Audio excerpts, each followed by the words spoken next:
let's get into so G. Gets in the prediction series. The Fugue State's still winning. Yeah, baby. Even after the Fugue State made you think, oh, I got 4 out of 5, and we had to say, actually, no, you did say Juice Robinson was going to be, what was it, Naito? Yeah, Naito. Yeah, you just had to be like, damn you, Fugue State! Yeah, right now, 42 for Dylan, 37 for me, 28 for Blake Tanner, although hey guys, will say... What'd you say? I couldn't hear you. I'm so far behind. What? Oh, yeah, sorry. But, hey, you're not mathematically eliminated like we thought, because I had done math wrong because I'm a millennial. And so you can... I was going to blame it on Alabama, but all right, sure. Well, you can still win, Blake. You just have to get everything right from here on out. You just got to get, like, everything right.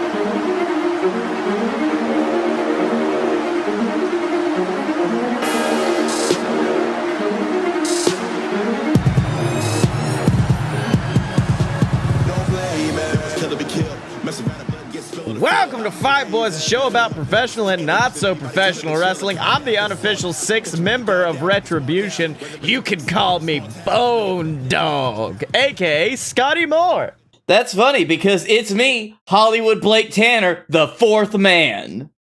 And I am number 69, member of the Dark Order.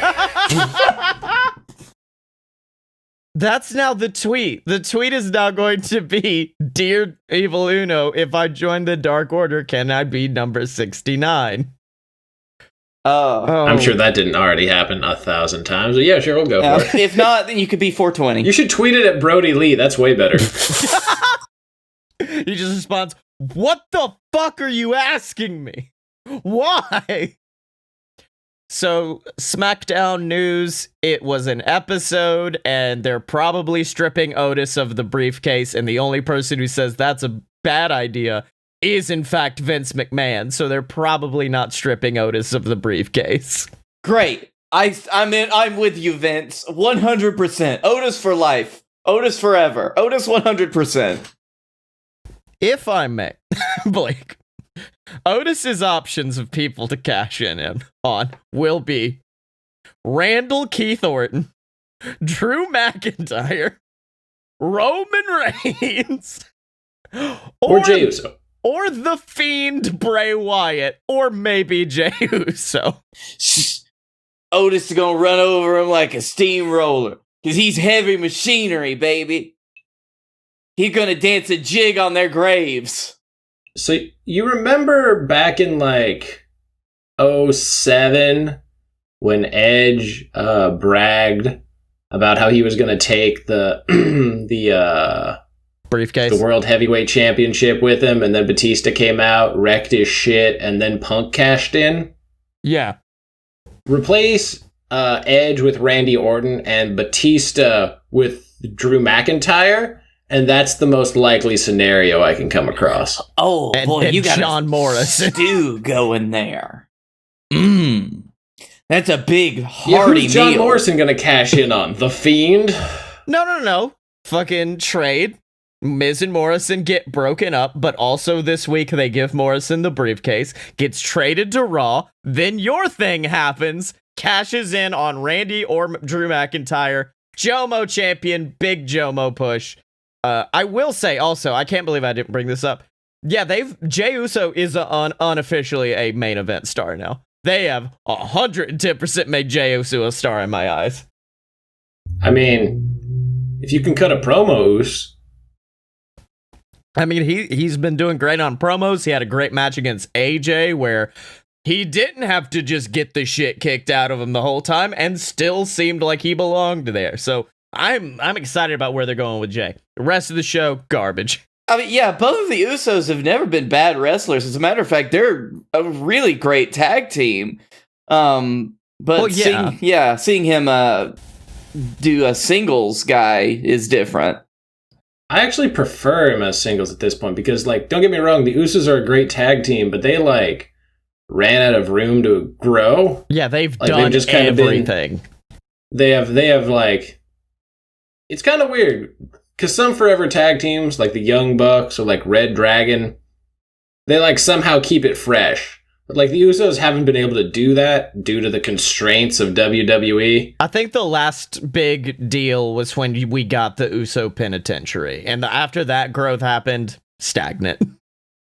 I mean, there was the bit where they beat the shit out of Xavier. I think that was the last big one. Yeah. And then Roman. I love Roman because Roman was like, Oos, what's wrong with you? Why don't you just call me your tribal chief? I was trying to make you money at the pay-per-view. I didn't want to do it. I didn't want to do what I had to do. Do you want a title rematch? Fuck it, we got a rematch. And I'm like, this is the most naturally I've ever seen a rematch happen of just, you want, fuck, you got it. I don't care.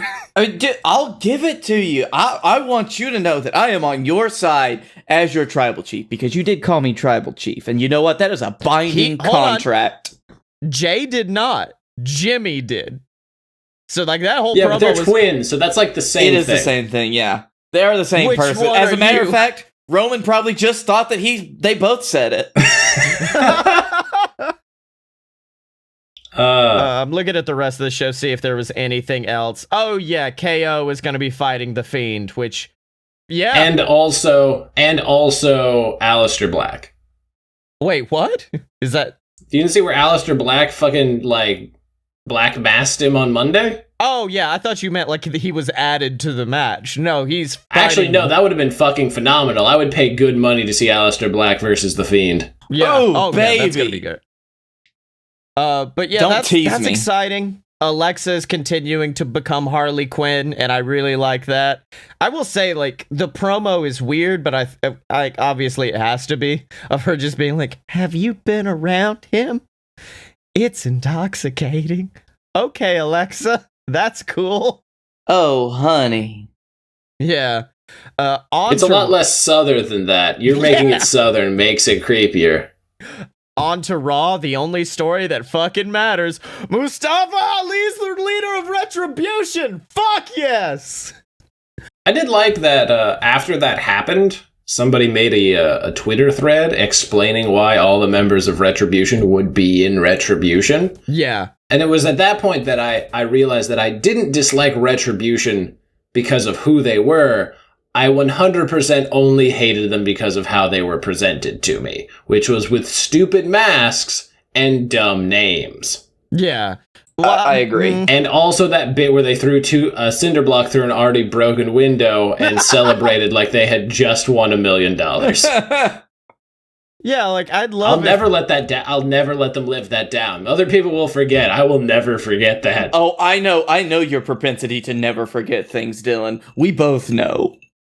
Yeah, I'd love if I do want them to bring up Ali just like, yeah, I hacked into SmackDown like fucking 5 months ago, and then I realized I needed a more direct method, so I hired a bunch of extras to throw shit through windows. I'd actually love if this was a reverse Dark Order, where they just started losing people at ringside, and Ali's just like, yeah, the rest of them suck.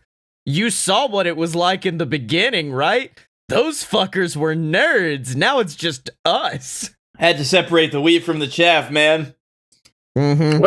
Hold on. What are the... It's Retaliation and... No, wait. Retaliation and... they're both renames. Fuck. We talked about it last week. I can't believe I don't remember this. I know, right? I can't think of the other one. Shit. Refundament. Regicide. Oh, redundant. That's it. Oh, no. But yeah, that moment was probably one of the best quote-unquote heel turns of all time, where Mustafa is staring at T-Bar and Mace. And I'm down with calling him that now. I'm now used to it, which I think is a form of Stockholm Syndrome. And he's just like, I'm gonna beat you up. Just kidding. Go get him, boys. And you're just like chained up in the basement cheering them on. Bone Dog loves this. This is great. And I do love Ricochet with a fucking kayfabe tweet. Hey, Ali, I don't agree with your actions of late. Can we talk? It was so good.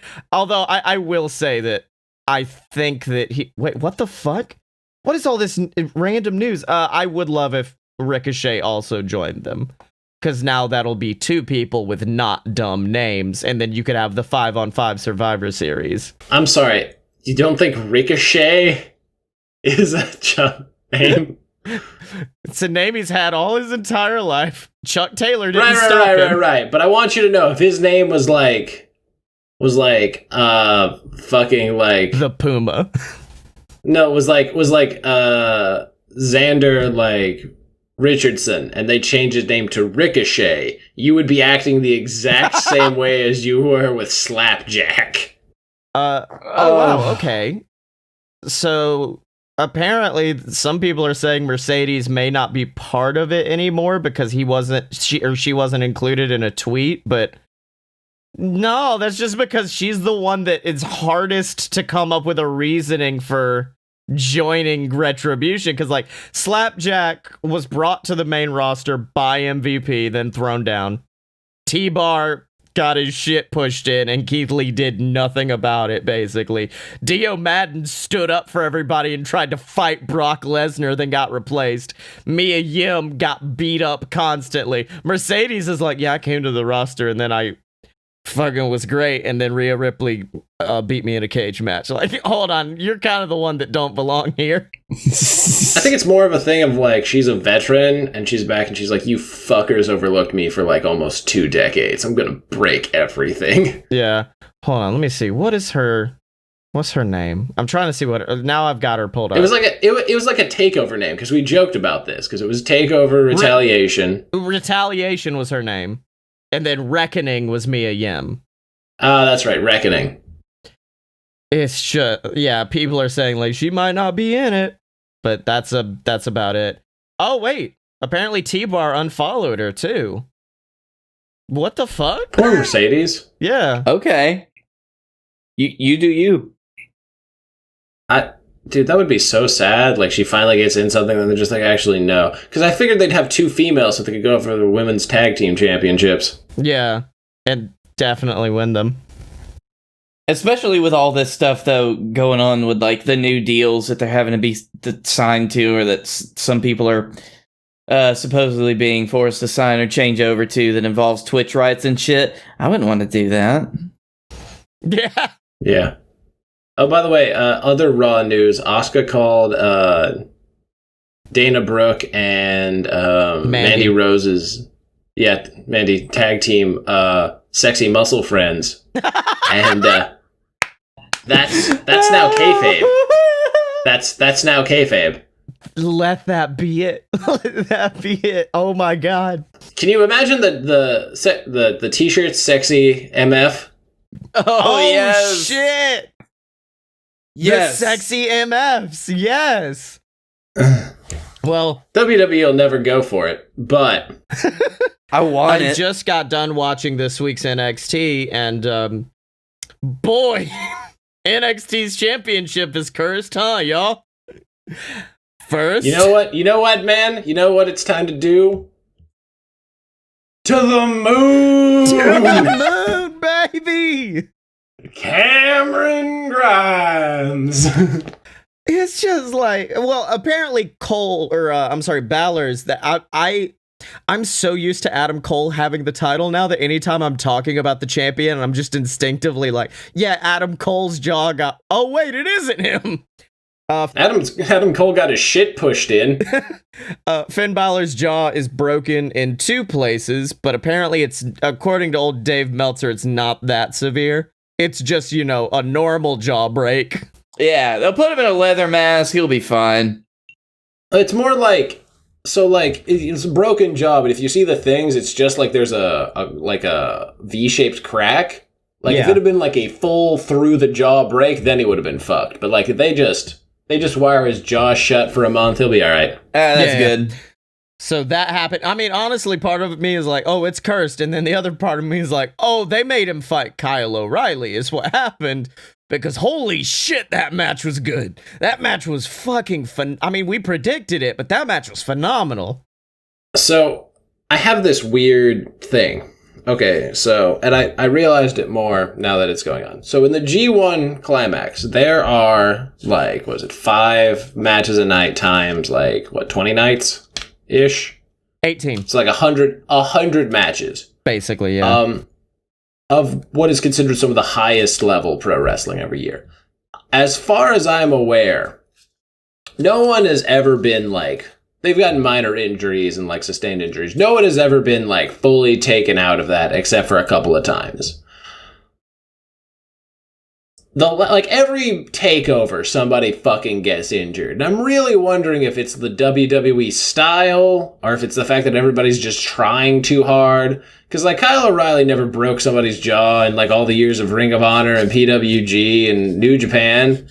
Like fucking, like Karrion Kross didn't fuck his shit up in all the years and Impact and the, like, I don't know what it is about NXT and W, but like the injury prone, even now in like the fucking Thunderdome era and the COVID era, like they're still getting injured. I can't think of why. Well, like you could always explain it, but like they had such a comparatively grueling schedule because they were doing house shows all the time. But now, like you said, COVID era, what the fuck's going on, y'all? Yeah, and I also think they're playing a lot of this up because, like, every week, the day after NXT, they do a injury report, whether it be kayfabe or real. So I do think, like, in Finn Balor's case, they could have easily just not brought it up and let him heal up. But people would have wondered where the fuck he was. Yeah, because he's the champion and he can't talk. Yeah, well, no, he's talking now. Like, he was cutting promos today, so you could have him come out, cut promos, and then just be on no talk for the rest of the week to heal up. But I think they play it up a lot, but also, yeah, I do think it might be a certain style, because holy shit. Like, Karrion was not played up. Karrion was full on, like, yeah, I can't defend this anymore. There was the dude on NXT that, like, his leg fucked up off of just a catch from Oney Lorcan.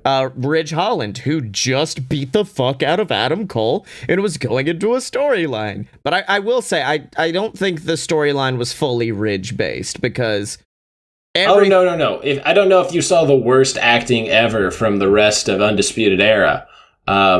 Did you see what happened? Did you? Yes, yes, fucking Bobby. He did see what everyone did. Where the fuck were you that you didn't see a guy toss your leader over the barricade? It's just like, I don't understand why babyfaces have to become bland immediately. Because Undisputed Era are great. They are all charismatic. They all work well together. But now that they're babyfaces, like their promo this week was just like, we didn't have a good weekend. Cole got beat up and Kyle's dead. But we're coming back and we're coming for you, Ridge Holland, and that is undisputed.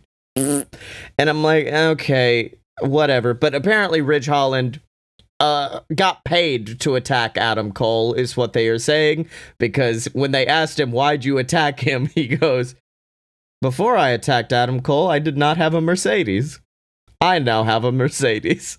That was the whole promo. That was the whole explanation. So at least we could be like, oh, who paid him to attack Adam Cole? Oh, gee, I wonder. Yeah.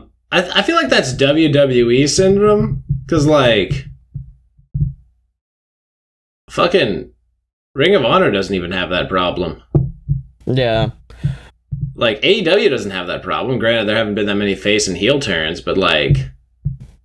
You just let them be themselves still. They just are cool now. Like, I don't think Damian Priest ever was like, I'm a good guy now. He was just like, hey, I fucking party now. And I really like I always partied, but, like, I'm gonna relax a bit. I was a bit uptight, being a bit of a dick, you know, blindsiding people, trying to end their careers. I was trying to be like New Baron Corbin, and I realized that didn't work out well for him, so now I party a fucking lot. Compare that to, like, let's say if Eddie Kingston at any time were to turn face, like, fully, he would do the same shit. Yeah. I mean, honestly, he'd probably wrestle the same match. I don't think anything would really change. It'd probably be the exact same promo too. You just aim it at a different person. There are some people that are just baby faces based on who they're fighting. Yeah. Also, Jericho. Yeah. Jericho. The also Team Joshi forever once again successful. Yep. I'm not gonna lie, Johnny came out with a ref shirt on, did a fast count, and then EO kicked out, and I was like, oh shit, okay. EO's winning. I just lost this prediction series. Good call. Can I quickly state my favorite thing Michael Cole's ever been forced to say in commentary?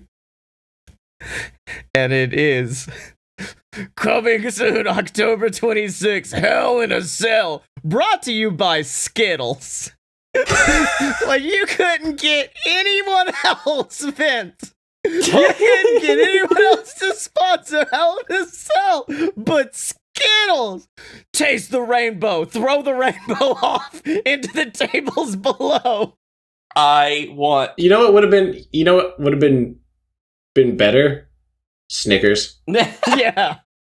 You're not you when you're hungry. Hell in a Cell. And they do a commercial too, and it's the Fiend. It's like, hey, listen, you're not the same when you're hungry, and he bites it and he turns into Firefly Funhouse Bray Wyatt, and that's right. that's the whole commercial. Alexa slides a fucking Snickers into the mouth hole of the mask, and he turns into Funhouse Bray. I'm like, you have a video game out now. Just have it be sponsored by your video game, Vince. That does give me hope, though, that we'll get to see the spot of a bucket of Skittles being dumped into the cell during a match. No, the New Day aren't tag team anymore, so that's not happening. Yeah. We already discussed it a little bit, but WWE are now officially taking over all third-party accounts. They are taking a cut of everything, but it's going against their downside. So at least they're not... Well, yeah, they are losing money. What am I saying? Yeah. The great thing is that they're making people sign new contracts for it, and people are refusing. Because you can't force people to sign new contracts. Yep. Yeah. So unless they take that out by the time their contract expires, then fuck you. And also they can just not re-sign. Yep. Because for a lot of them, why not? Yeah, if you make enough money off Twitch, and you have like WWE's treating you like shit, no. Andrew Yang, the fucking former Democratic presidential nominee, was like, yeah, fuck that, actually. He said wrestlers are afraid to speak out. And I'm like, yeah, because Vince McMahon's a scary man, but also, like, now there are options. I mentioned Yang last week as part of my babyface, but he's been fucking killing it. I don't know if he's a wrestling fan or not, but he's really attached himself to the plight of WWE wrestlers. It would be buck wild if he wasn't a wrestling fan, bud. It'd be real buck wild if he's like, I know everything about WWE, but also, whatever. He's a studious guy. My favorite thing is that Paige tweeted about unionization, and Selena tweeted the thinking emoji, and I was like, do it. Let Twitch be the thing that causes unionization in W. I will laugh for the entire cold open. That's what it'll be. Just me laughing hysterically. If that's the thing that after all of the bullshit that WWE and Vince McMahon have pulled of exploiting workers as independent contractors, if it was motherfucking Twitch and Cameo, if it was their greed finally got to them. Mm-hmm. I will say, at this point in time, WWE is at their lowest amount of power over their workers than possibly ever. Maybe they're trying to fix that with those new contracts. Yeah, exactly. That's probably why they're doing that, because it's they have not been in this kind of situation for over 20 years. Yeah. Yeah. No, it's I would like to quickly give props to somebody that if you asked me earlier this year, I'd give them props. I wouldn't have believed you, but it's Jack Gallagher, who, of course, got called out during the speaking out movement alongside numerous other people who have since tried to sue fuckers or released 18-minute videos where they look like they just ate a hot pepper. But Gallagher has not said shit. He basically got released and then disappeared, which in my opinion is yeah. That's what you do.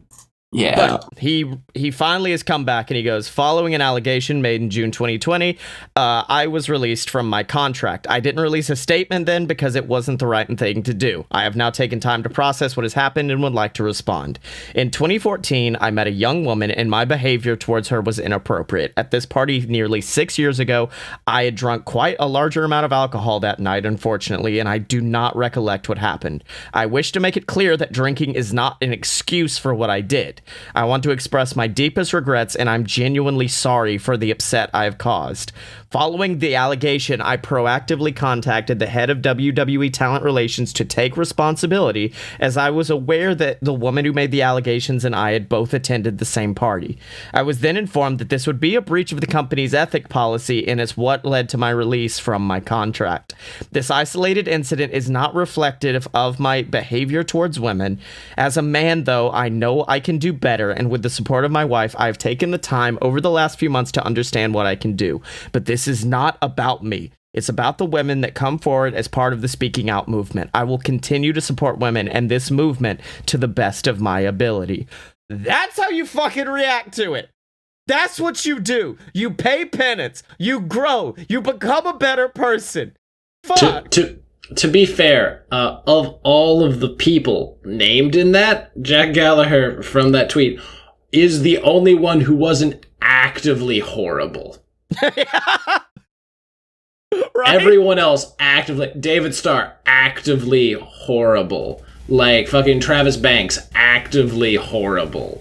Yeah. Fucking Velveteen Dream, actively horrible and still employed. Still with a job. Now I will say, babyface of the week to Kushida, because motherfucker, there ain't nothing more satisfying than a pissed off tiny Asian man beating the shit out of a pedophile on live TV. That was some good shit. That was good.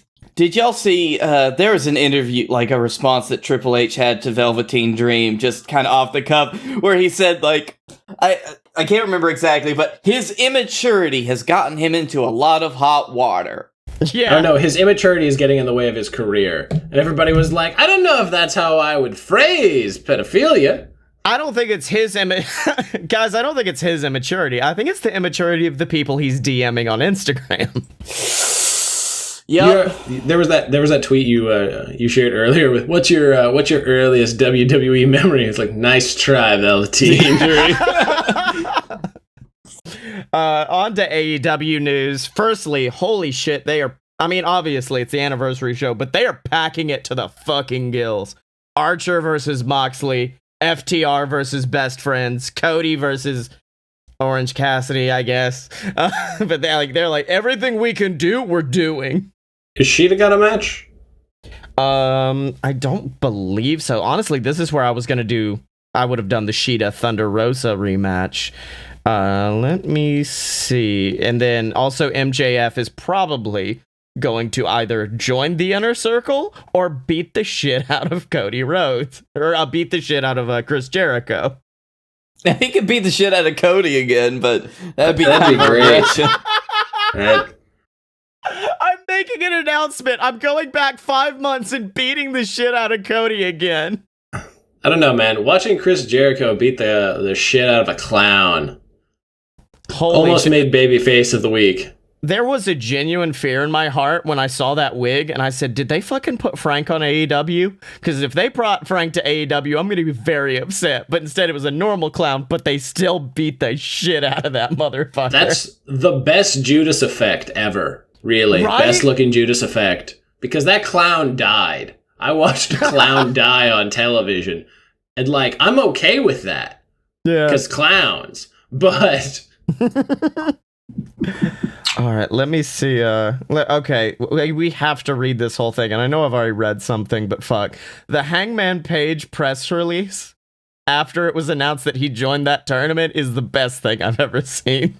Every press release from Hangman Page only cements further that Hangman Page might be one of the best of his generation of wrestlers. Yeah. He has come so far from the beginnings of AEW, and that was just a year ago. Decade. There is one of these that you will read that made me lose my shit in the office today, and I'm very glad that there were only 3 other people there. I think I know exactly which one it is. Okay. Firstly, for release as soon as they say it, after deep contemplation about half a bottle of scratch bourbon whiskey and chucking a dozen watermelons at a big red oak out the back of a pickup, Hangman Adam Page has decided to enter the single elimination tournament to decide a number one contender to the All Elite Wrestling World Championship. Hangman Adam Page has dictated his reasons for entering as follows. The tournament could provide Adam with his first opportunity to challenge for the AEW World Championship since his catastrophic and embarrassing loss to Chris Jericho at All Out 2019. As a child, Hangman Adam Page, parentheses, unintelligible, the voicemail devolved into a slurred monologue with the occasional yell, followed by 2 minutes of silence. Hangman Adam Page thinks that the AEW World Championship is the best looking championship, even more detailed and shiny than the tag team ones. It'd look cool as Hangman's big ass belt buckle. Blake, would you like to read the the next one? Yes, please. Because I won't be able to say it without popping myself. Yep. To get ready for this sure-to-be grueling tournament, Hangman Adam Page will be preparing with the following. To get his body into better shape, Hangman Adam Page will reduce his whiskey intake by only drinking every other day. Hangman Adam Page will continue to wear a mask in public, wash his hands, and social distance to avoid contracting COVID-19 to preserve the integrity of his lungs and his character. Hangman Adam Page will take virtual slackline lessons to better understand the way Phoenix of the Lunch Bros. Wait. Yep. It does say Phoenix, Lunch Bros. Yes, I know. Lucha Bros? Bounces around on the ropes before hitting a maneuver. Hangman Adam Page will begin making up reasons to hate Colt Cabana. Despite his alignment with the Dark Order, he has always been kind to Page. Evil Uno is nice recently too, dissuading the rest of the Dark Order from attacking Page during their match. Damn, that's weird. Hangman Adam Page will make an even further attempt to strengthen his religion so that he can pray to God that he doesn't have to face Wardlow and his big muscle tits. His big muscle tits. That's like back whenever they asked, like, where were you? I was like, I was out kicking Jake Hager's sturdy ass. That one fucking killed me. And finally, to prepare for the possibility of winning the tournament, Hangman Adam Page will begin watching Renee's Instagram stories to learn current champion Jon Moxley's weaknesses. Page will also attempt to soften Wait, by the way, Renee has responded to this just saying, hope you like cooking videos and dogs, buckaroo. Page will also attempt to soften challenger and possible champion Lance Archer with flattery, frequently finding excuses to tell him how handsome he's looking on Dynamite days. If you'd like more information about Hangman Adam Page's decision to enter the number one contendership tournament, tell them to piss off. I don't have time to do their stupid podcasts. God, I got so much shit to do right now. Are you still listening? Hello. And at the bottom is AdamPageWrestling.com, a link that does go directly to vote.org. Because Hangman fucking rules. Oh, I love Hangman Page. Hangman Page may be my wrestler of the year. Speaking of horses and ruling, you think Warhorse ever feels bad that he's the only person to take the open challenge and not get signed? Oh, I don't know. He's doing pretty well for himself. The Collective is this weekend. And speaking of the Collective, that is also where Effie's big gay brunch is happening. And Wait. Effie has been Yep. We're not gonna talk about Luther? Oh, you can talk about... Yeah, go ahead, bud. Oh, come on. The chaos. Go talk about that big old shaky man almost dying multiple times on my television because Chris Jericho wanted to fight him. Come on, Chaos Project as a tag team is actually decent. Like, they're a low-card tag team, like, they're never gonna win the championship, but they're actually, like, they actually have chemistry, they're actually decent. Like I said before, you have one workhorse guy, which is Serpentico, Snake Man, and then you have one veteran that helps put the match together, and, like, tries not to die. And, like, those two roles are both executed perfectly. Also, in the Shaky Man match, all it really all it really made him look like, to me, was somebody that, like, knew he, like, was on his last... It was like the end of The Wrestler. Like, he knew he was gonna die, but he was going through with it anyway. Like, he was gonna leave it all in the ring. Like, every movie had that look to it, and, like, I respected it. I would like to take this moment to say that I appreciate the both of you, how you are very critical about wrestling with very different things, and when those opinions clash, it is the greatest thing to have a front row seat. All right, well, Effie, is now. I honestly should have made him babyface of the week because he had 2 separate interviews, and both of them have some buck wild good shit. The first one, thinking about suing Joey Ryan. Think he besmirched my image as a consensual pervert, which is what I fall into. I think by being featured now, there's a picture of me and Joey Ryan grabbing each other's dicks for a match. It was a funny end of the match thing. I had no idea, and now that it comes up when he's been in a scandal, he's costing me. I mean, it could be $20,000 a month, could be less than that, but there's no telling how much money I'd be making if I wasn't associated wildly with him because I was tricked as a coworker into believing he was someone he was not. We're talking to the lawyers to see what he could do with it. Fuck yeah, Effie, sue this motherfucker. Get him. Get him. I love how he's taking every argument that Joey Ryan made and turning it upside down because that's how flimsy they are. And let's see. After that, he was talking about like having a bunch of Chikara talent on different shows at the Collective, and he goes, let me see if I can find the exact quote. He goes, I'm probably gonna end up in court with Mike Quackenbush. I look at the Chikara kids, and technically Quack owns all their rights. I told every single one of them, and I'll probably end up going to court. I said, fuck him. Use every bit of what you have. Use all of it and make him fight you because he has no place here. And then he just talks about like Chikara and like how I would run it. He goes, can we host a positive wrestling thing in your gym? Do something like that. Maybe he was just trying to get his handle not closer to any families or children. Damn, Effie! Damn, you vicious bitch, I love you. Fuck yeah. And then, of course, EC3's coming to Ring of Honor because fuck it. Anyways, patreon.com/a load of BS. The website where you can support the Fuck Boys.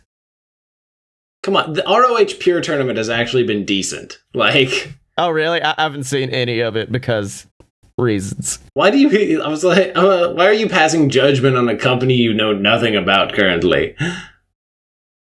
Don't start. Hold on, Dylan, who doesn't watch WWE. I actually do in bits and pieces. How dare you? You've watched none. I watched some of WWE. I at least watch the promos, read what's happening. You don't know who the people left in the Pure tournament even are. Unless it's Danhausen. I don't care. Actually, no, isn't Grisham's in it, isn't he? Or has he been eliminated yet? No, Grisham's still in it. Okay. One of the best. He's one of the best technical wrestlers in the world. He's obviously going to go far in the fucking Pure tournament. Yeah. Who was in it? I can't remember because I know Dalton was, and I don't believe he's probably not. PJ Black's still in it. PJ Black actually doing decent in his new like weird. I really wish that I could get PJ Black and Matt Sydal as a tag team. Right? That would be great.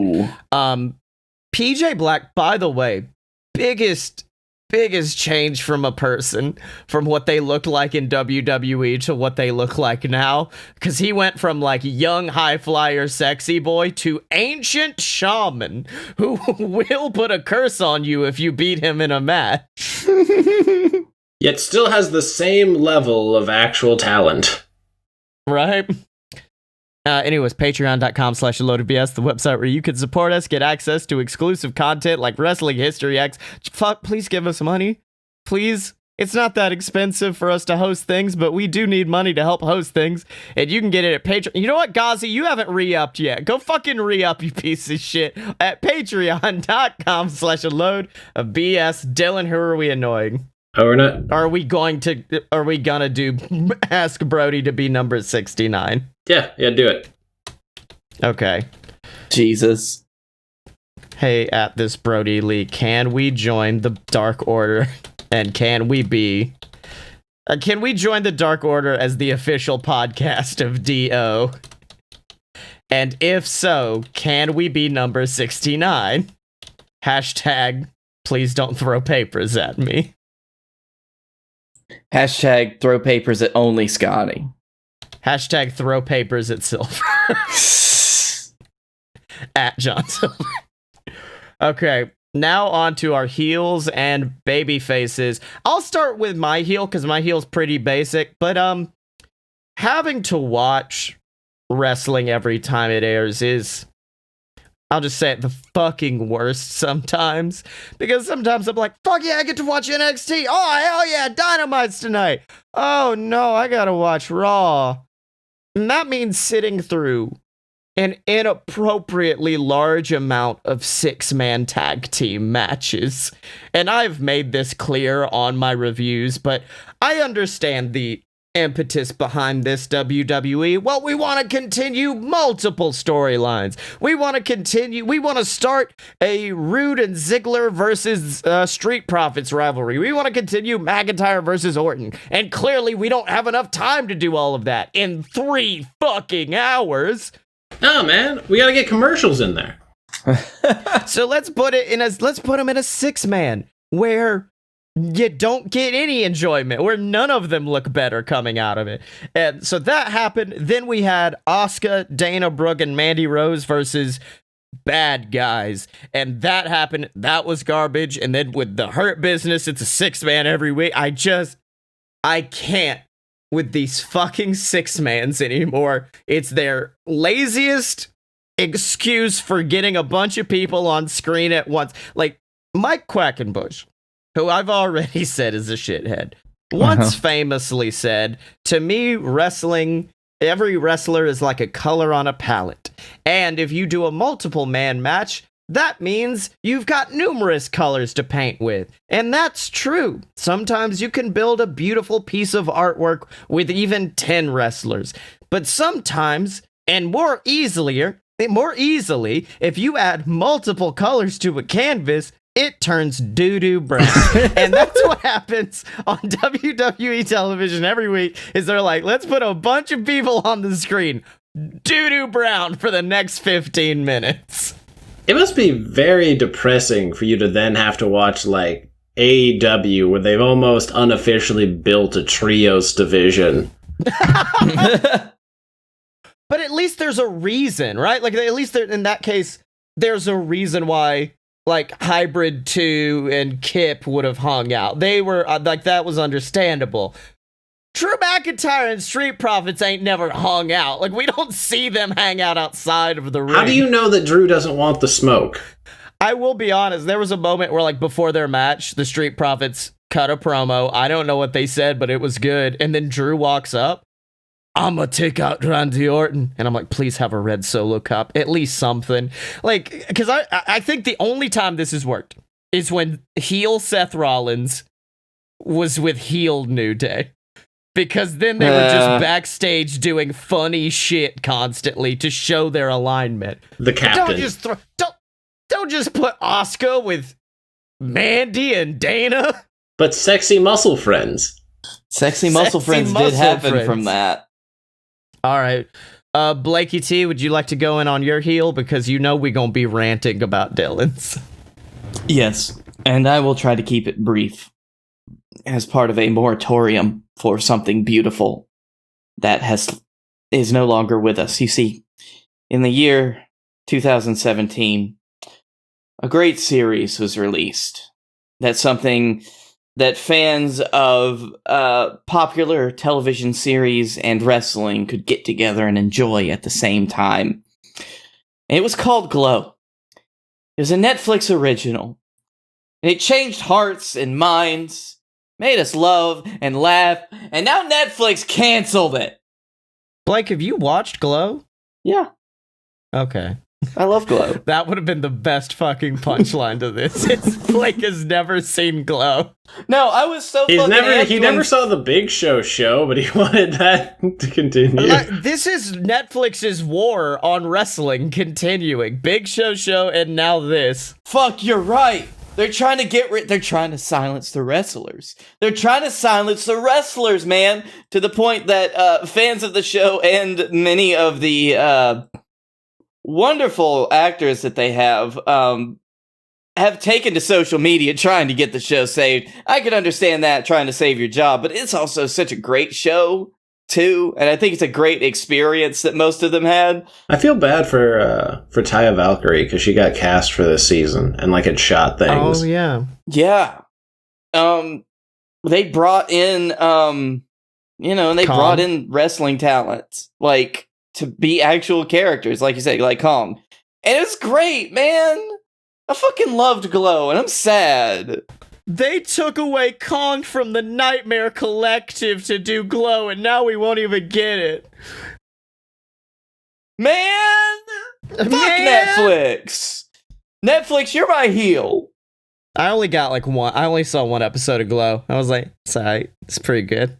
Oh no, it was alright. Dylan, it's time. Uncork the bottle. So Destroy. So y'all remember in WWE when Luke Harper won the Intercontinental Championship, and then a month later in a ladder match against Dolph Ziggler, he lost the Intercontinental Championship? You remember how like at least storyline that made sense and had a payoff later because Dolph Ziggler won that Survivor Series? Yeah. Right. So like take away all the good parts of that, and then you have Brody Lee's TNT title reign. Because Cody Rhodes decided that the best thing to do after coming back from shooting was to beat the person that beat him up in a stipulation match clean, thus giving us the shortest title reign in AEW history, so that he could get the belt back and then cut a bullshit babyface promo like anyone gave a shit. And then decide next week to fight a guy who got a title shot 3 weeks ago.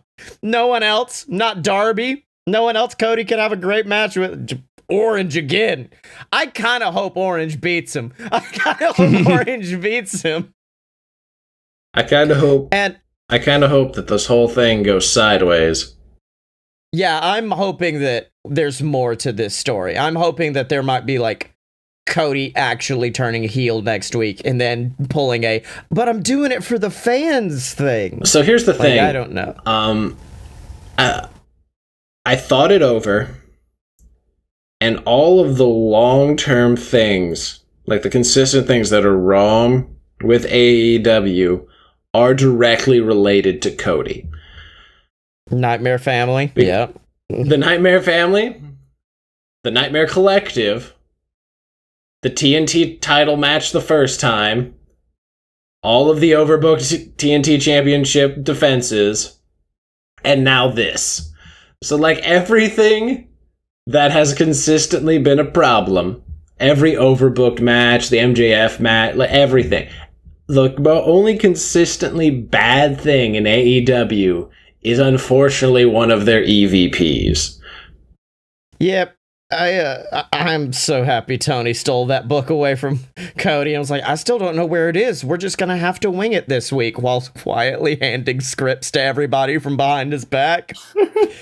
And for me, like, I know a lot of people enjoyed that dog collar match, but for me, what we saw was, yeah, there was some uses of the dog collar, and by that I mean Cody putting the chain around his hand. That he did that move about 500 different times, even as the chain would. There was a moment where the chain came undone, and Cody just kind of grabbed it and kept punching, even though the chain wasn't wrapped around. The only point in the match where I said it's a cool thing that there's a chain involved is when he wrapped it around Brody's head and then started punching him. Like, I was like, okay, this will become a shirt. There was the bit where Brody pulled a get over here by pulling Cody off the top rope. That was good.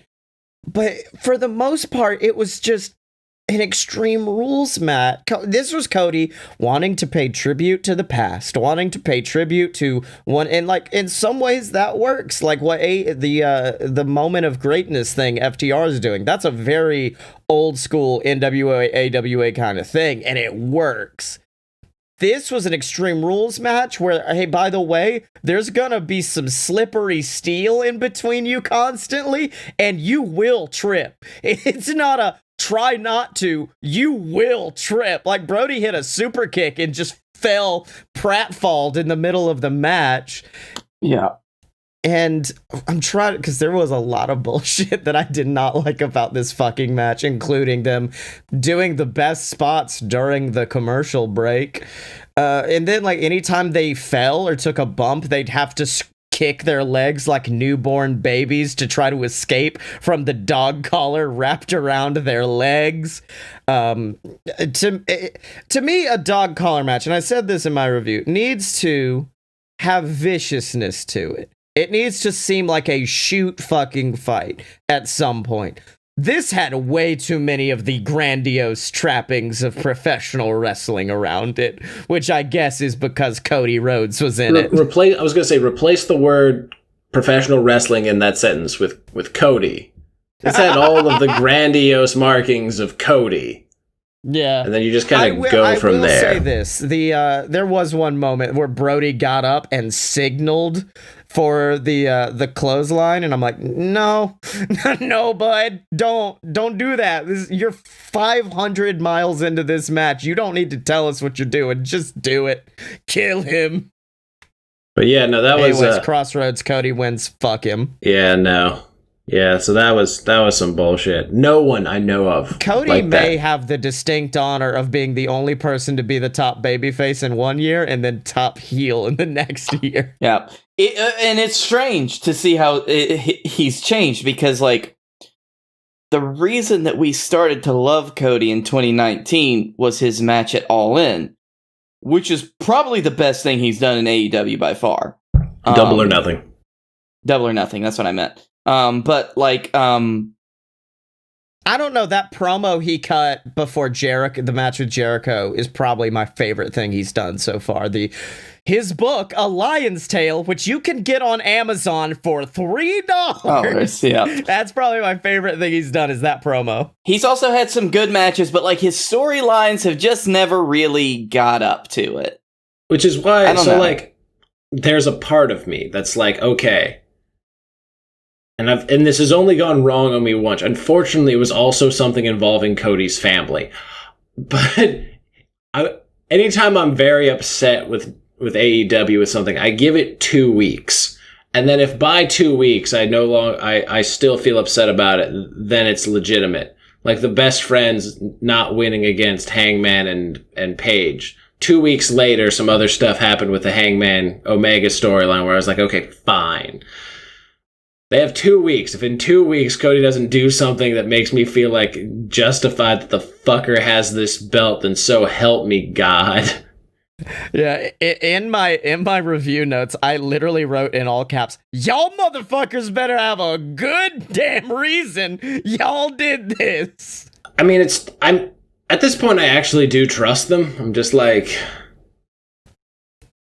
as long as this doesn't take the Dark Order off of a prominent spot in AEW, or just moves them to BTDO being the Dark Order. I don't know, man. Fucking John Silver beat QT Marshall on Dark, which was great. Hit the spin doctor. God, I wish John had stuck around at the dog collar match, because in the beginning he just kind of became Brody Lee's scapegoat, because Cody was just beating the shit out of John and ignoring Brody. And Silver bladed for it. Yeah. My favorite, he tweeted afterwards, like pictures of that. He's like, I wasn't even in the match. I love when they came out afterwards and he had a fucking full-on like cartoon bandage wrapped around his head. Jesus. I wonder if the eventual end of the Dark Order, which I hope doesn't happen anytime soon, is just all of the members realizing that they have more power than Brody. Yeah. Well, on to Dylan. Dylan, would you like to start Babyfaces because you have the easiest segue? Yeah, dude. I was already doing that because it's John Silver, aka the highlight of everything he's ever in. BTE segment, John Silver's got you. John Silver's got you, man.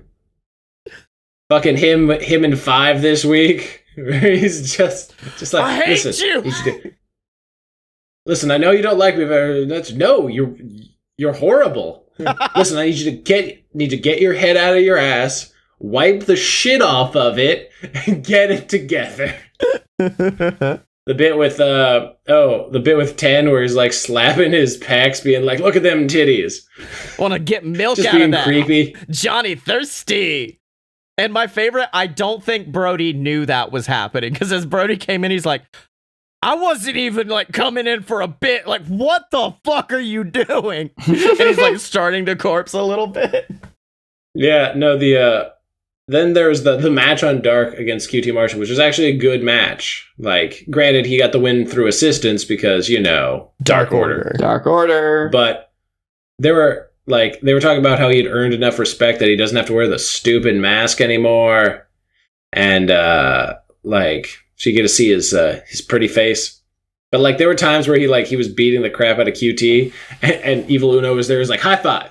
Yeah. It was good. It was good shit. I love the Dark Order. I love everyone in it. I love the fact that they're building Anna Jay as some kind of like freak of nature that can like out bench press 10 and like all this other shit. It's great. The best part of that was still Evil Uno.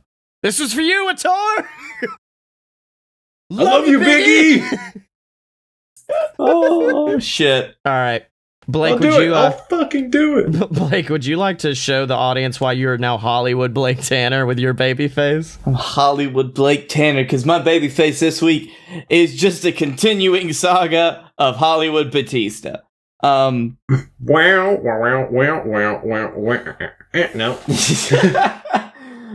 No Voodoo Child on it? All right, fine, fair. Batista had a tweet where somebody had asked him about what it was like working with asthma being a wrestler. And Scotty, I think you mentioned you didn't know that he had asthma. I remember him. Oh, yeah. Well, he also interviewed and he said, yeah, people didn't know this, but I just hid inhalers under the ring, which I do think would be hilarious during an Extreme Rules match, is his opponent pulls it up, pulls out the inhaler, and just goes, and then throws it. Yeah. His tweet is, I hid inhalers under the ring, and with people working around the ring. I'm not kidding. The cold venues were my nightmare, which must suck for someone with asthma. But he's, honestly, all the more props to him for that, especially like being older compared to most wrestlers when he started wrestling. To do it with asthma, that's got to be super fucking hard. And the fact that like he is such a proponent of like not getting this terrible pandemic virus. And this really highlights why he's also been giving it to our COVID positive president on Twitter over the last week, which really makes me happy. I like Batista. Batista's a great dude. Fuck yeah, Batista. You remember that bit where he got angry at Chuck Taylor because Chuck Taylor made a joke tweet about Ribera? Oh. I linked you guys that there is a Twitter account that just has all of Chuck Taylor's deleted tweets. Yeah. And it was a great 15 minutes of reading all of those. Well, my babyface of the week is the Capitol Wrestling Center, because it was the dumbest description of anything I've ever heard. Because they're like, we're going to take all of the advancements made in the WWE Thunderdome and give them a heavy metal spin. We're gonna make it hard rock and unique. And I said, this is gonna be fucking stupid. And it wasn't. It is so fucking badass. You have a giant X at the front of the stage with more screens around that. So every entrance looks insane because the screens around the it's a beautiful combination of what they were doing at Full Sail and what they're doing with the Thunderdome, because you can still have fans up there on the screens, but you also have wrestlers in the audience watching, so you don't have to behind fences. Yeah. Behind chain link fences, which looks cool. Yeah, it looks like fucking Mad Max. And so I was like, okay, it looks pretty cool. And then oh yeah, the opening match was Damian Priest versus Gargano. Priest's entrance, which is objectively one of the dumbest things I've ever seen, where he shoots a fake arrow, looks very fucking cool now. Everything looks 10 times better. It actually does give it a Mad Max underground fighting kind of vibe. And I love it. Like, I love the way it makes everyone's entrance look. It also, it makes it to where you don't have to film with the hard camera facing the stage itself, because there are screens everywhere. So when Toni Storm came on and was like, hey, I'm going to be coming here, instead of having to put her on the stage, they put her on the screen where the hard cam is. So you don't have to keep shooting. It was very clever. I really fucking love the CWC. It adds so much to NXT, and it's everything that the Thunderdome should have been, because you still have fans from home, but also you have a live audience there. CWC kicks ass. Speaking of Mad Max, we totally glossed over the fact that Ember Moon is back and was the spoiler thing that we thought Bo Dallas was. Oh yeah. How did I forget that? That was so fucking... That's my other baby face of the week. Because she came back this week, didn't miss a step.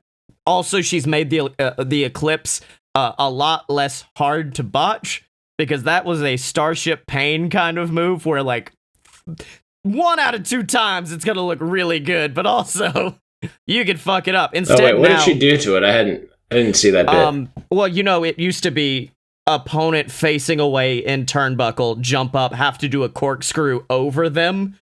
Instead, now she has them kind of off to the side, so when she jumps, she can aim and basically plan her shot as she turns and corkscrews into the stunner. It's like a very slight change, but it's enough to make it easier to hit and make it a lot better. Oh, but do we still get the Mickey James level sell? It was this week. Dakota Kai died.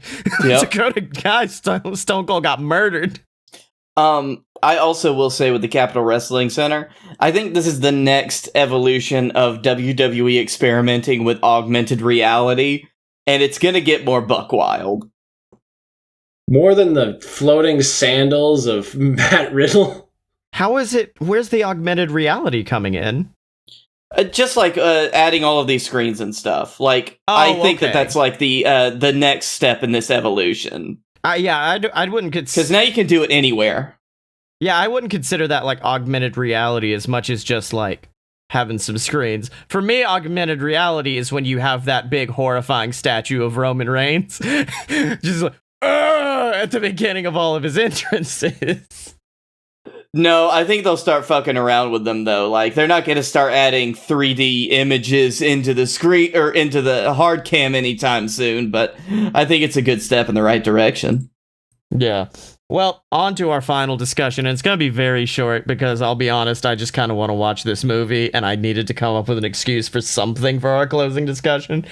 But holy fuck, Cage Fighter's going to rip, huh? I only watched one trailer, and I immediately said, this movie's gonna be dumb, but also it's gonna be fucking phenomenal. Mm-hmm. Was it the one with Moxley's promo in it? Yeah. What it is a cage fighter who their manager is like, you know what the next big thing would be? You need to fight fucking Randy Stone, the wrestling champion. And they're using shots from AEW. So they don't have to actually film Moxley in a fake wrestling thing. So it makes it seem more real. And then also Christian was in the trailer, which made me very happy. I was like, oh, Chuck Liddell. This is going to be mostly MMA guys. Fucking Christian? Christian. Good. Christian. At last. Which leads me to ask, what wrestling movie needs to happen? What's our next one? What's our next good one? Whether it be casting a wrestler or... No, that, by the way, that's one of the deleted Chuck Taylor tweets. It's with how bad wrestlers are at acting, it's a fucking miracle that 3 of them have become movie stars in the current era. Oh, I've seen that one. Yeah. Yeah, it's a great way to separate the good from the bad actors. Because, like, there could be some great wrestling promos that just don't adapt to acting. And then there's people like Batista who's like, I'm just going to take some classes, y'all. Just going back to Batista. Going back to Batista on this Blake Success. Perfect example, though. Perfect example. And then there's John Cena, who is just John Cena in all of his roles, and it works. Yeah. Or it's The just, Rock, am I funny John Cena or am I normal John Cena? Or The Rock. Or am I crazy John Cena? Who is just The Rock in most of his roles. Every movie you could just call him Dwayne, replace his name in the movie with Dwayne Johnson, and it would be exactly the same movie. Moana discovering the ancient Hawaiian god, Dwayne The Rock Johnson. Ironically, that is the movie where he is the most Dwayne The Rock Johnson. Yeah. I would give anything for The Rock to come back to WWE, and his first line would be, "You're welcome." Fuck. And then Damien Sandow. And then immediately after he says, "Sorry, Chris." So, I kind of want Eddie Kingston in a movie. I just don't know what the movie would be. That would be some hardcore shit. I want it to be like a cop film, and then he's not the main bad guy, but he's like the lieutenant who's just like yelling at people and like giving promos. Like, you're gonna let these two little motherfuckers, we built this empire for years with blood and sweat and dead bodies, and and like, it's just that kind of promo. I mean, I love that. He deserves to be the mouthpiece. And people are gonna come in here and see us eating Sour Patch Kids for 14 years. Eddie Kingston's so good. I wish his shirt was better. Actually, alternatively, I wouldn't mind an AEW version of the Cannonball run. Like, all the best friends on one thing, Miro and Kip Sabian in a car with video games that you can play as you drive. By the way, that's the most I popped during AEW this week, is when it panned to ringside and everyone's singing Judas at the top of their lungs, celebrating Chris Jericho, and then it cuts to Kip Sabian and Miro, who have an arcade cabinet at ringside. I don't know where they got it, but they have one. And to your point, it needs to just be like, they can't have separate characters. This has to be the AEW guys doing it. Like, the movie would have to start after an AEW taping. Yeah. It would be like AEW is finally going back on the road, and their first show is in California, and they have to race to get there. And whoever gets there first gets a tag team title shot. Oh no, it's just Tony Khan playing up the Tony Khan. Is like, hey, listen, we've been stuck here for a while, so I thought I'd do something fun. First car to California. He just opens up a briefcase, $1 million. And the Young Bucks are just like coasting. They're like, we don't need a fucking $1 million. Yeah, dude, you just want to road trip it? And then you just show them randomly super kicking other teams just for shits and giggles. Mm-hmm. And they somehow are the ones that make it there first. Oh no, they almost do. They get serious at the end. That's their downfall. Yeah, and then like they're about to cross the finish line, and then an orange hits them at the windshield and splats again, and they crash, and then best friends win. Yeah, I was about to ask, who do you think is most deserving to win that? But no, you're right, best friends. They would be the funniest people. They make it most of the way there, but in the end they're like, I don't know what we're gonna do, man. We're screwed. Hold on, let me make a call. And then that thing happens, and then you just see Sue driving them. She like Tokyo drifts the van, passes by the Young Bucks. You see her flip them off, and then they cross the finish line. Perfect. Tony Khan, call us. This is a good bit. Like, even if it was just for like one show, this is a bit that I like. I mean, hell, just do like an extended 5-part series on being the elite. Fuck it.